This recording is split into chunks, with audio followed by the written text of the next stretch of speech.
Sup Shredders, my name is Logan, aka Spiderhands, and welcome to SP Reviews, where today we're going to be checking out a track from an act named Crunchineer titled Blues Punch. And if we switch over to here, we have it on the screen in front of us on Spotify. This is an album, Blues Punch. There's 8 tracks. We're going to be listening to the self-titled from start to finish, and we're going to hear what we think. Let's go. Oh, nice panning of that guitar there, eh? It's fuzzy, pretty tall drums.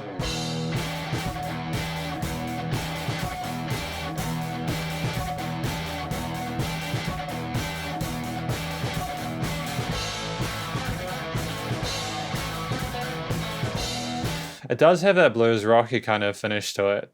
I dig it. I like how the drums and the guitar sound together texturally, and they're also in sync really nicely. Great chemistry so far.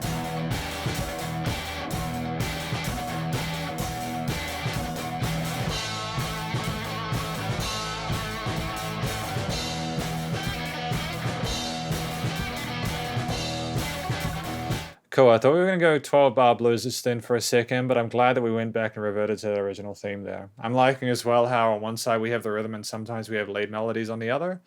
I like the way this has been produced and how things have been recorded.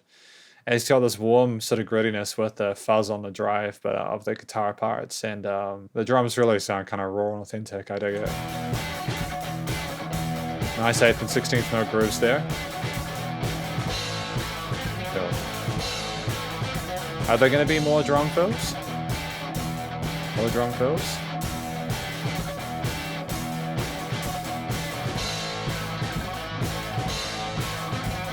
Okay, so we've got a few established motifs, that's cool.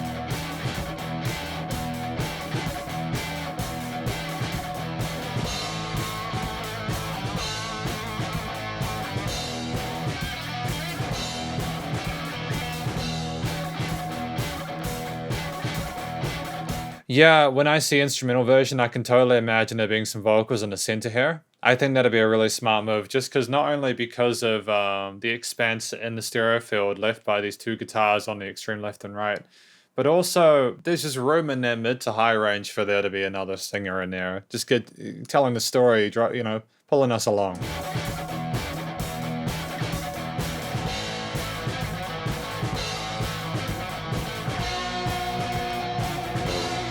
I like this.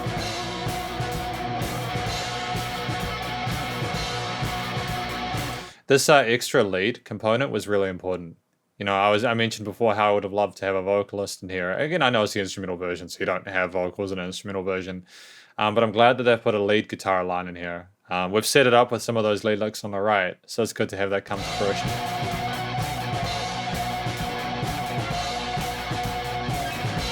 That tremolo picking's pretty dope, eh?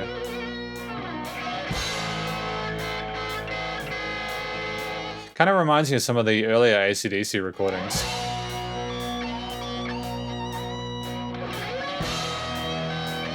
Lovely unison bends there. And it's nice that we've got the drummer kind of slowing down a little bit and just focusing on that hi-hat so that the guitarist can have more room to breathe in the mix.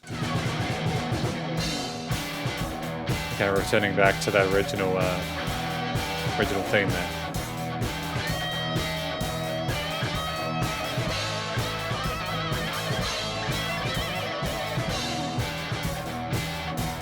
Okay, alright, I'm digging it.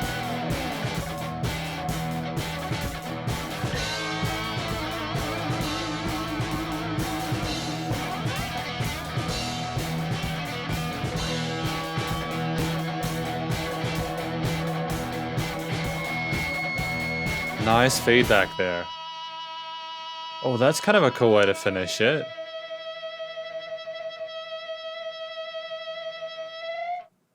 That was dope. I really dig how that song ended. It was cool to have that sudden change in texture, that whistle there coming from that lead guitar part in the center field. Especially when we've had so much of the rhythm guitars on the left and right and the drums filling up the rest. Great foundation, because this is the conclusion of my review of Blues Punch instrumental version by Crunchineer.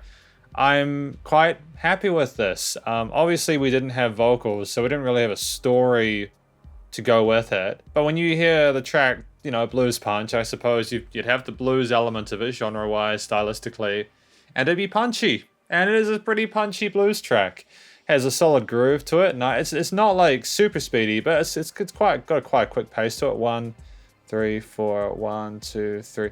Actually, I mean, it's definitely not bluegrass, but you know what I mean. It's those eighth notes. They keep pulling us along, like we're going on a journey somewhere. I love the way that the lead guitar is voiced, if anything, if I'm going to talk about a voice in the mix. I just think there was room to do a lot of shredding, a lot of really wild lead guitaring, especially because we were instantiating some really kind of tricky, slick lead playing on the right occasionally in that rhythm section. But I liked how we stuck with tremolos and unison bends and such, just to kind of keep it relatively digestible. There was sassiness to it. There was definitely an attitude to it, which I thoroughly appreciate. But I don't think that overplaying would have been what the song needed, and I'm glad that Crunchineer stuck within the shapes they were familiar with. They played to the rest of the instruments in the mix. And yeah, the voicing and the journey we went on with that was spectacular. And it was great to have the lead guitar continue in the last part of the song as well. I liked the structure of it. We had, you know, obviously because we didn't have vocals, we had like we didn't have a verse, chorus kind of thing. But in a way, we did kind of have an A section. I suppose that lead solo where we kind of went a bit quiet would have been the B or the C section. But we definitely had a few key easily recognizable and discernible sections there that transitioned well into each other and were great to listen to individually. And I think that less is more in this situation, you know. A lot of the time when I hear like blues and this kind of rock music, you'll get people kind of stick in organs and like bass parts and piano parts and then maybe backing vocals and then other instruments. And it's like, yeah, it's cool. But can you get a similar result with less work? You know, I say that as someone who just, I will appreciate it just as much. So if you know what your strengths are, you can keep them minimalist and it'll be just as effective. And especially in this kind of form factor, sub 3 minutes, it's not too long. Like, it's long enough to be able to get a song out of it, but it's not too long for those sort of, you know, guitar and drum elements. And I'm not sure if there was a bass guitar. I'm hesitant to say whether there was a bass guitar.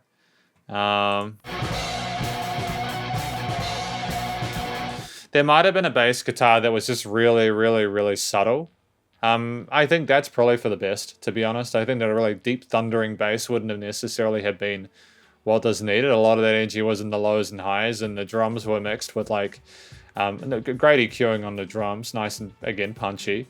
Didn't have any sort of weird frequency or resonances or anything like that, which is good production-wise. But yeah, no, the structure was great. The instrumental performances were solid. The drummer played to support the guitarist, both the rhythm and the lead parts. There were some snare fills occasionally, but we kept it fairly simple with those crash and hi-hat bits with the kicks and snares. And those eighth note grooves are really all we need in most situations. You know, the rhythm guitar, they can play. They can play the guitar. They can play the blues. They can play their rock music. I'm happy with what I've heard from them, and so far, you know, like we had these interesting. I hesitate to say power chords. You might have heard them occasionally, but I heard some overdriven open chords and such as well. And it did kind of follow most of what we had from a 12-bar blues with like the fifth and sixth chords like that. But you know. Or the fifth and sixth intervals. But I think, yeah, we kept the overall harmony fairly simple, tried to stick to some staples of the genres we're paying homage to, and I think that's all we needed to do. The occasional kind of those parts, we repeated those, I think, because we recognized that that'd be a nice way of breaking up those harmonic sections, which was a smart move. It shows your ability, but it also shows that you're aware that you need to keep things sounding reasonably fresh, even if the overall concept sounds good. If you repeat it more than once, it's got to be a little bit of change, you know? And yeah, the lead part was fantastic again with those tremolo parts. Voiced really well. You know, it did sound kind of like a voice sometimes, which is great, exactly what you need when you're doing an instrumental. You still need that lead voice to guide people along. Finally, the production and recording, mixing, and mastering was splendid. You know, it was each of the instruments was recorded well. I can tell it was like an analog disc or like it was definitely a live recording. It wasn't, you can't like computer generate this stuff. You had people playing the guitars, you had people playing the drums. It was fantastic organic recording there. And there was just when I say that you can't get it from a computer, what I mean is just, I can tell that a person's playing it. You can't get that sort of reality with a performance with humanization. It's just not possible, you know. Or maybe it is, but you have to be really, really friggin' ridiculous to be able to get that. And no, these guys just played their instruments and it sounded dope. I like the tone of the instruments, the drums and the guitar. But there was a bass, it was nice and subtle and supportive of the rhythm sections. The EQing, stereo panning, I liked how the guitars were wide in the mix. The effects chain on I would say there were fairly minimalist approaches to the effects chains on the guitars and the drums in general. I don't think we were overly processing them.